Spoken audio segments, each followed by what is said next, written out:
Guys, welcome to Better Bachelor. My name is Joker with a face for radio and a voice for print. Men finally fight to end no-fault divorce, mostly conservatives and Republicans, and women are furious.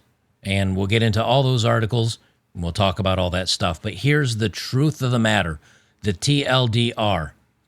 Even if we get fault divorce back, in other words, they get rid of the no-fault divorce and bring back what was in place prior to 1969, it doesn't matter.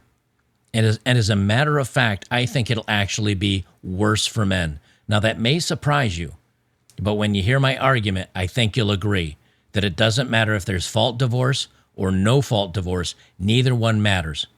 You can't get married, period. And it's not so much with the divorce laws, because those are harmful as it is, but even if they undo them, it's not going to fix the issue, because the real issue is women, culture, feminism, and the media, and Hollywood, and music, and everything else that's going on today. I'm not going to focus on the media and Hollywood and all that stuff. We've talked about it before, but I am going to talk about why, even if this goes away, this doesn't give you a pass, and in the end of all things, really what matters is marriage is dead. This is from the California Digital Newspaper Collection. It's from 6 September 1969. I had to find the original article because everything I looked up about no-fault divorce and fault divorce was a bunch of feminists screaming about how it was necessary and getting rid of it is evil and bad and lets men be evil and bad. That's really what everything was. So I went right to the original article. Now, this is a digital scan and it puts it into a web, which means sometimes it misses commas and periods and things like that. So when I'm reading this, if it sounds a little disjointed, it just means they're missing markings that tell me how to read it. That's why I sound like an idiot when I'm reading this. They say Sacramento. This is from, again, 6 September 1969. Governor Ronald Reagan today signed the first major California divorce reform law in nearly a century that will make it easier and quicker to end an unhappy marriage. He says, quote, "I believe it is a step towards removing the acrimony and bitterness between a couple that is harmful not only to the children, but also to society as a whole," he said, and he's been once divorced himself. It becomes effective January 1st, but any divorce complaint filed this year that goes to trial in 1970 will also be subject to the new law. The governor said in a statement, divorce was a tragic thing that could not be eliminated through legislation, although the reform measure will do much to remove the sideshow elements of many divorce cases. The overhaul discards such traditional grounds for divorce as mental cruelty, adultery, and desertion, and substitutes just irreconcilable differences and incurable insanity. Irreconcilable differences will serve as the catch-all for determining whether a marriage has reached a hopeless impasse. It also will eliminate the need to prove fault on the part of one spouse before a divorce can be granted. The measure's co-sponsors, Senator Donald, a bunch of people that signed on to it. They say with no-fault divorce, the bitterness at divorce proceedings will be abolished. Whoops, that didn't work. Division of community property, which historically has been the chief battleground when a marriage breaks up, will be split equally. That provision could be a boon to men. Courts have given women most of the community property when a divorce is granted to them on the grounds their husbands were cruel or committed adultery. Alimony will be determined on a woman's earning ability and the duration of the marriage. Other provisions reduce the waiting period from 1 year to 6 months in gaining a final decree and the residency. Requirement for filing divorce will also drop from 1 year to 6 months. Child custody sections will remain about the same, with parents assured of the first consideration. The court, however, would ultimately decide which parent, guardian, or relative would best serve the child's interest. The reform measure to eliminate the current concept of divorce that dates back to 1872 in California law books strikes the word divorce and grants a dissolution of marriage. The governor said he signed the measure despite some technical flaws which should be corrected through legislation. He did not elaborate. However, Reagan said the two authors have agreed to introduce any legislation necessary to correct the technicalities. Reagan was divorced by his first wife, actress Jane Wyman, in 1948. The reform measure has been in the drafting stage since 1965. Now, what's interesting about this is back then, if a woman could prove adultery, if she could prove that he was cruel, she got the majority of everything. And now that they put in this no fault, it becomes 50-50. Everything is split equally. They say, and in their own words, that provision could be a boon to men because courts have given women most of the community property. So now, in some ways, I think Reagan was thinking, hey, this is better. If a woman can leave easier, she doesn't have to prove anything that he did anything wrong per se. But instead of taking 90% or all of a man's property, they only get to take half. And so this was meant to make it easier for women to leave, but they did used to get more. Ironically, Reagan later went on to say this was the worst mistake or piece of legislation he's ever signed into law. Guys, if you like my work, make sure to jump over to betterbachelor.locals.com. Right now, I got a promo. You can subscribe monthly or yearly. It's going to cost you $3 a month. Either way, you can put these promo codes in. It's normally $5 a month or $50 a year. I'm running this sale for the next 30 days. I want a big community. The reason why we have the paywall is because I stream movies. I stream UFC fight nights.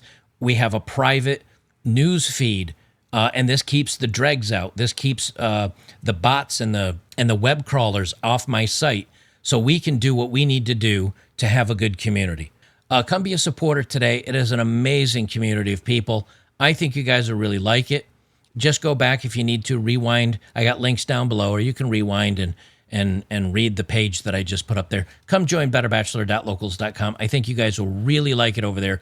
We've got thousands of like-minded men that think like we do and have the same sense of value, and I think you guys should come on over and check it out. Now, what brings me to this topic? I wanted to read this from Dr. Stephen Baskerville. We have a little bit of a disagreement on our takes on this, but this is the post that was on Twitter that sparked my decision to do this video on this stuff.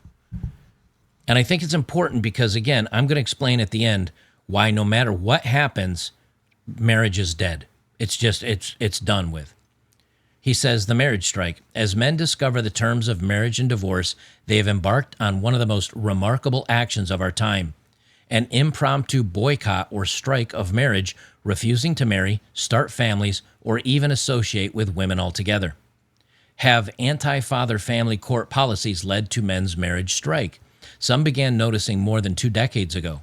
Helen Smith thoroughly documented how men are refraining from marriage when they realize the devastating effect of divorce inflicted on them unilaterally through literally no fault of their own. No sane man marries and has children knowing that he can lose those children and everything else, plus be incarcerated without trial, all without having committed any legal infraction. For this, the political class now excoriates them mercilessly. Not even feminists tear out their hair so much as conservatives whose nagging and scolding know no limits and drive them to the brink of apoplexy. Now, you guys have heard me talk before about Matt Walsh and let's see who else, Ben Shapiro. And I mention those names not because they're overly conservative. I mean, they are, but they're probably the most famous people that also have YouTube channels and podcasts and things where a lot of people hear their voices. And those two, along with many other conservatives, have come out and said, men need to man up. We need to fix the culture. We need to fix culture. And the way you do that is by getting married. And yes, statistically, married women are more conservative, but do liberal women who get married become more conservative? Or do married women just tend to be conservative, the ones that stay married? My argument has always been you can marry a highly liberal woman. You're not going to make her conservative. Now politicians like Josh Hawley are getting into the act. As benefits his calling, Hawley's solution is bluster. Men must man up, get married, and start families. Now, one of the arguments I've also had, and I think many of you have probably heard and agree with, is men have no problems growing up. Men have no problems getting married. Men have no problems providing for a family. What men do have a problem with is divorce and the no-fault divorce. Because when a woman just can decide, I want to leave, which statistically they do 80% of the time, they can take at least half of everything, even if it's a short-term marriage of 2, 3, 4 years. In some cases, women take half of a man's worth that he's earned throughout his life. And as men and women are marrying later in life, it's completely different if a man is 22 or 25 years old and she takes half. That's a huge difference from a man who's an executive at 50 years old, marries perhaps a woman a couple years younger. They're together for 2, 3, 4, 5 years where she didn't help him build his wealth and his success, and yet she gets to take half of his material gains. And on top of that, many times he ends up paying child support or struggles to get custody of the kids altogether. Again, I will make the argument, men are not afraid of women to date women, except now women cheat, they lie. And I'm not saying men don't, but we're talking today specifically about why men do not get married. And so men are avoiding this because of that specifically. They don't find women to be trustworthy. Women are cheating more than ever, and maybe men are too. But men still, the ones that wouldn't cheat, the ones that would like to have a family, the ones that would like to get married, they see this culture, the fast food culture of dating, where marriage has become basically an inconvenience, or a divorce has become an inconvenience for the woman, but where a man can lose half of his stuff. They're just out of it. He says, this is a quote from Josh Hawley, "We need them to get married, have families, and be responsible husbands and fathers. He feels the need to tell men whose degree of responsibility he does not know.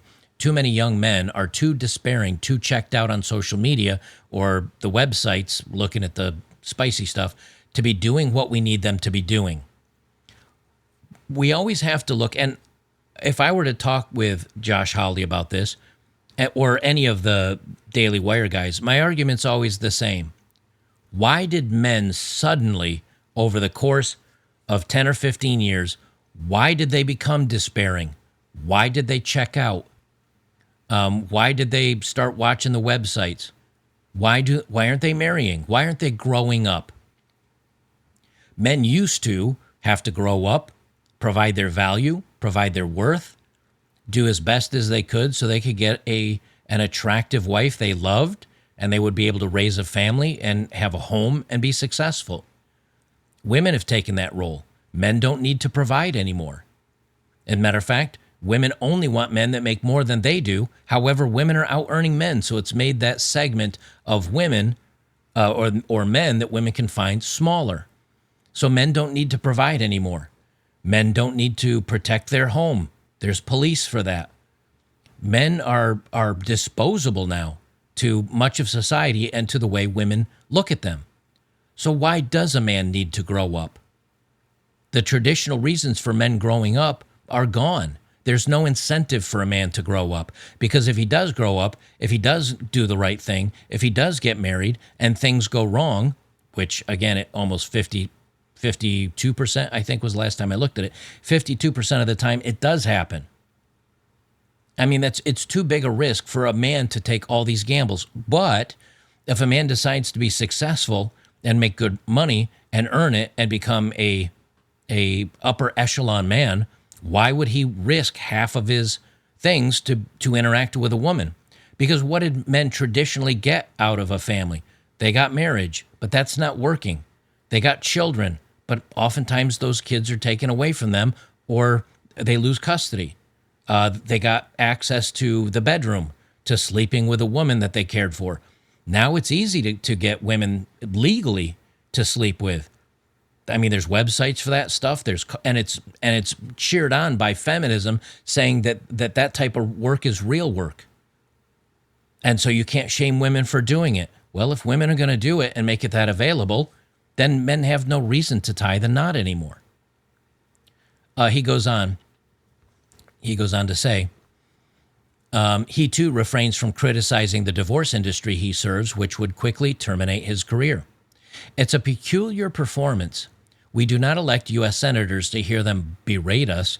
We elect them to hear our concerns and prevent our government from overusing its power against us. But the senator diverts attention from his own complicity in that harm by blaming not his fellow politicians or divorce operators, but yet again, ordinary Americans who have no platform to defend themselves. The truth, if the senator will stop wagging his finger long enough to hear it, is that young men quite deliberately and quite predictably refuse to follow his unrequested advice because marrying and starting families easily becomes a one-way ticket to child confiscation, prison, homelessness. No amount of scolding will change this. Now, I responded to him, and I simply said, changing divorce or marriage laws is putting a Band-Aid on an arterial wound. It may slow the hemorrhage, but it does nothing to actually fix the problem. The problem is culture. It's feminism, music, television, movies, and the education system that programs and damages young women long before they entertain the ideas of men in marriage. If we wish to fix marriage, divorce, baby deletion, we must first fix culture, and then we're decades away from that, even if we change the system and culture. And he responds to that. He says, sorry, but I must be brutal. This is nonsense. Changing the culture is an excuse for doing nothing. Now, let me put a pin in that. I disagree. I think we're changing culture right now. You men have stopped getting married. You men have stopped putting up with women cheating and lying. You push back on feminism. You don't support causes or companies that enable this stuff. That in and of itself is changing culture. The next is for women of this generation to see that men have boycotted them. And they may not appreciate it now, but as they age and they go into their 50s and 60s and 70s and they're tired of working and they've got their retirement money and they realize they're going to spend their golden years alone, many of them, and there's articles and articles I've read about this, about women in their late 40s, 50s, 60s, 70s that regret not having families, not having husbands, and growing old alone. Those women will instruct the next generation. Now, they may not necessarily be mothers because, they're feminists, but the conservative women that do appreciate men, that do like family, that do appreciate the sanctity of marriage, they're having children. So the culture is going to swing back to the right. It's just not going to happen for several decades. He continues on to say, this is why the professionals at Conservatism Inc. are so keen on it, because it excuses their fecklessness. No one says we must change our culture before outlawing baby deletion. But here's your problem. He said, no one says we must change culture before outlawing women to delete babies.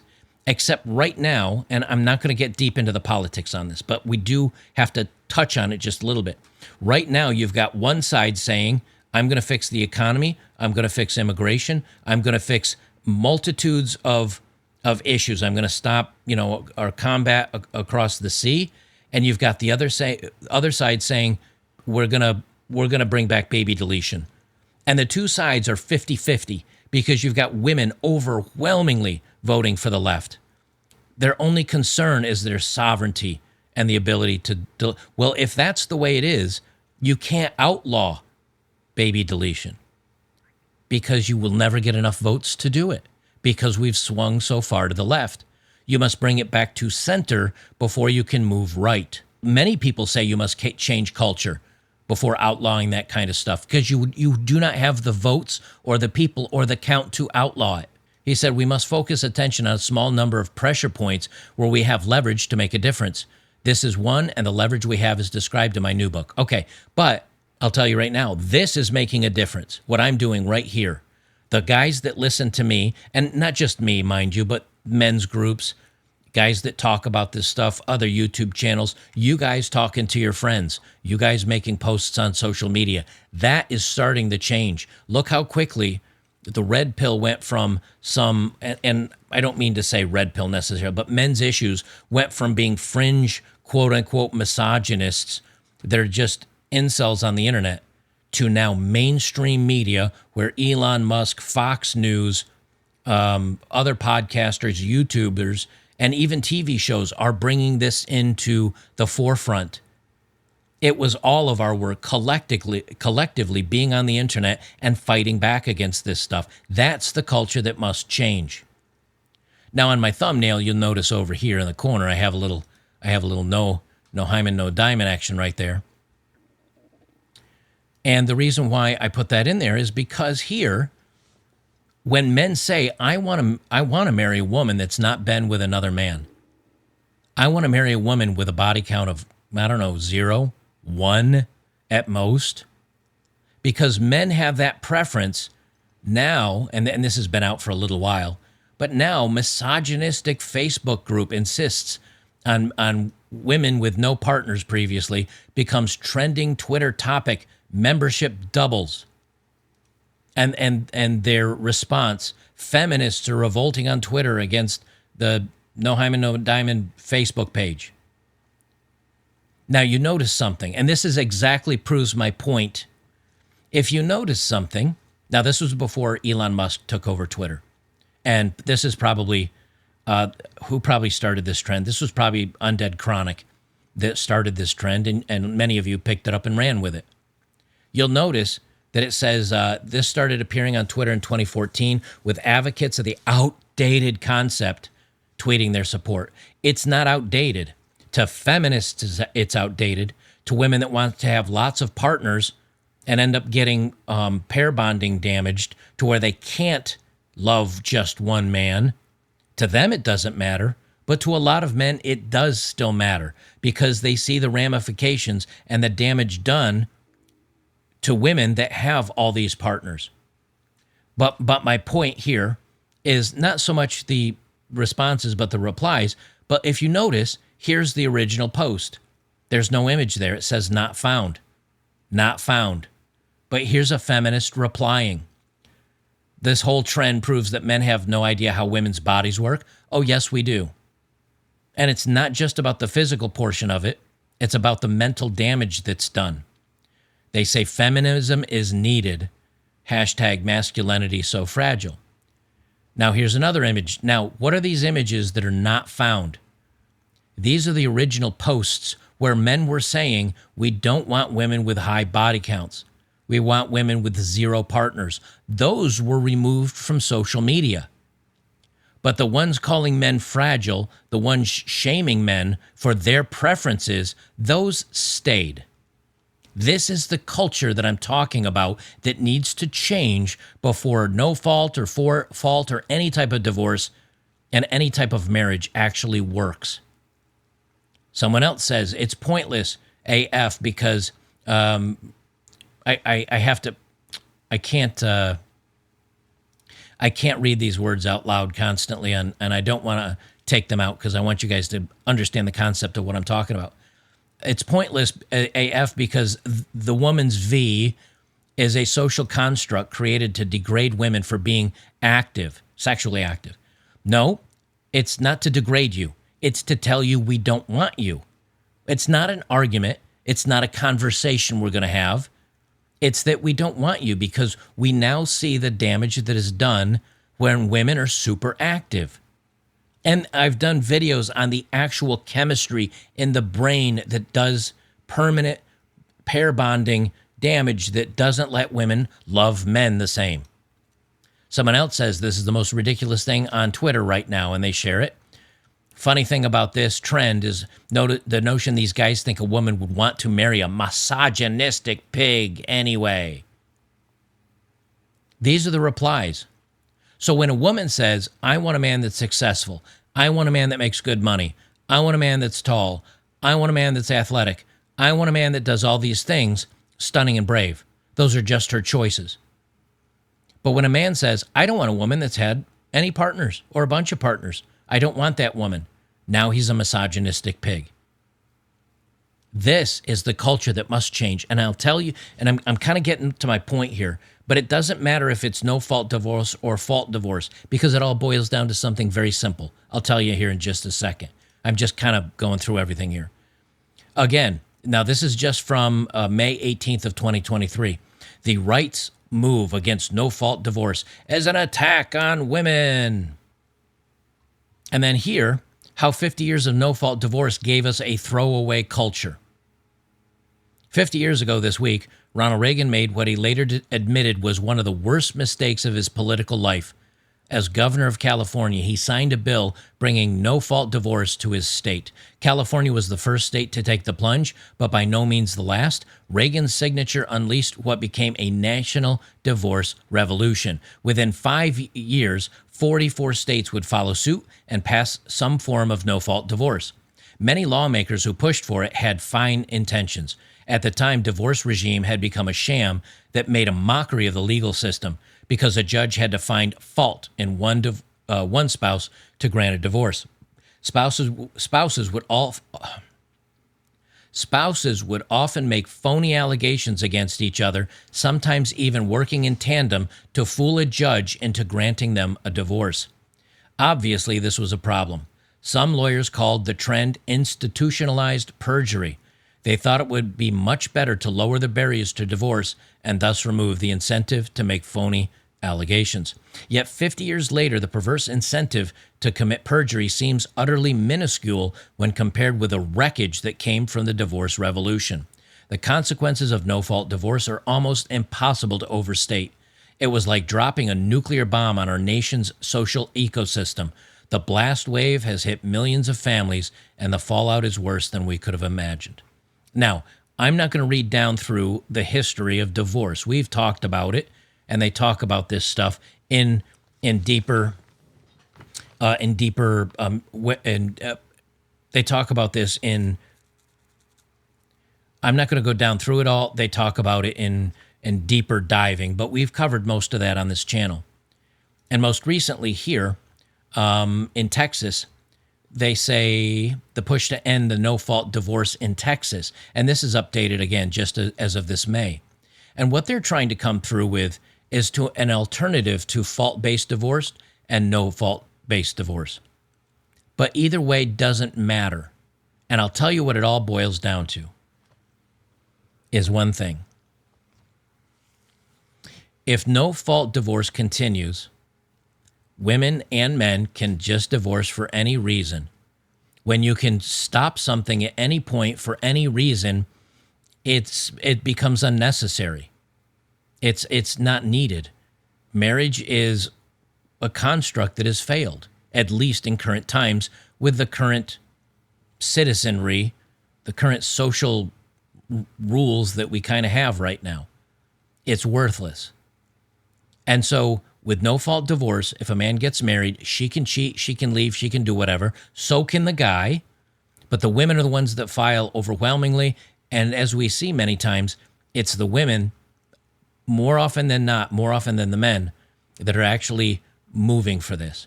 And then a guy loses half his stuff, oftentimes his children, and he has to pay alimony. But what if they bring back fault divorce, where you have to prove, because now if you think about it, you say, well, with fault divorce though, if he is cheating, if he is harmful, if he is being financially negligent to the family, she can prove it.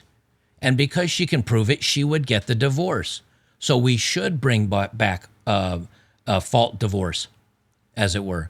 Because all that stuff, all the things that the feminists scream, oh, what about women that are having this happen to them and that happen to them and all these bad things that are happening to women? What about them? All that stuff you can prove. It's easy. I mean, we've got phones. We got secret video recorders you can hide around the place. You got audio recorders. It's very easy to prove if there's infidelity and you find out about it. It's not that hard to prove. If someone's being harmful, it's not that hard to prove. Set up a camera. You can buy them for $60 online right now. So we could go back to the fault divorce. But why is it a trap? And it's simple. Because a woman's word is still taking over a man's. Even without proof, even without verification, even without anything that shows the man actually did something wrong, the worst fear in society is a woman that is being harmed and she can't prove it, so she continues to have that done against her. And legitimately, that is a problem. But when a woman can say something happened, and even if nothing proves that it actually happened, and a man can be held reliable, that instead of no fault divorce, if we go back to fault divorce, women will simply say their men are doing things, and not only will the divorce be granted, but the guy will go to jail because she needs to basically put him in jail or saying he's doing this outrageous thing to get the divorce. That is actually worse than no fault divorce. At least with no fault divorce, she can walk away from you and you're going to get punishment, obviously. But if she can't just walk away and she wants to walk away, with the fault divorce, she's going to have to find provocation for why she should be given a divorce. And like they said in the article, women and sometimes men, or sometimes together, would both agree to make up something just to be given the divorce. So it's always been a problem. The divorce has never been good for either side.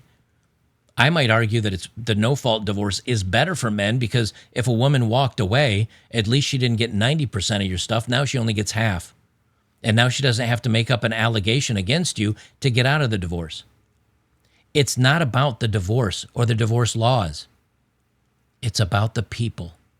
It's always been about the people.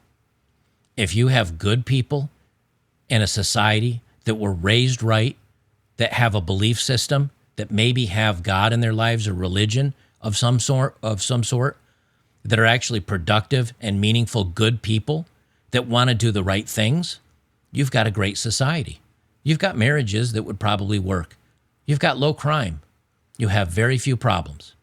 But when you don't have good people, you have to make up laws to protect the other bad people.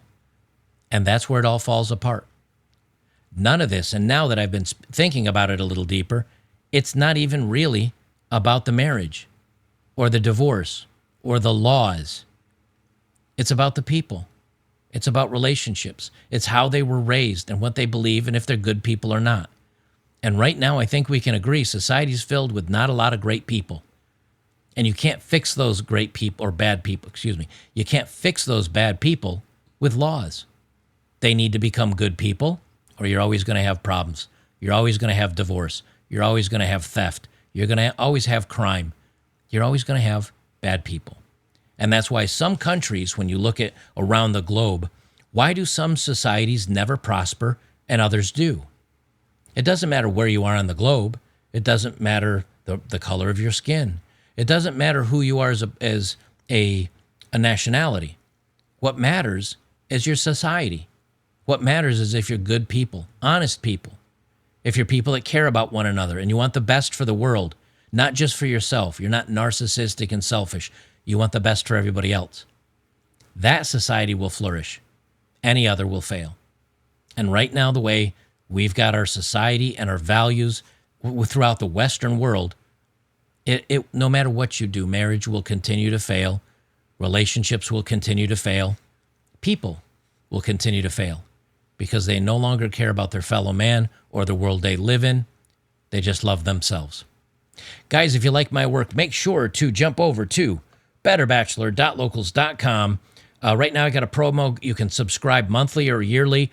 It's going to cost you $3 a month. Either way, you can put these promo codes in. It's normally $5 a month or $50 a year. I'm running this sale for the next 30 days. I want a big community. The reason why we have the paywall is because I stream movies. I stream UFC fight nights.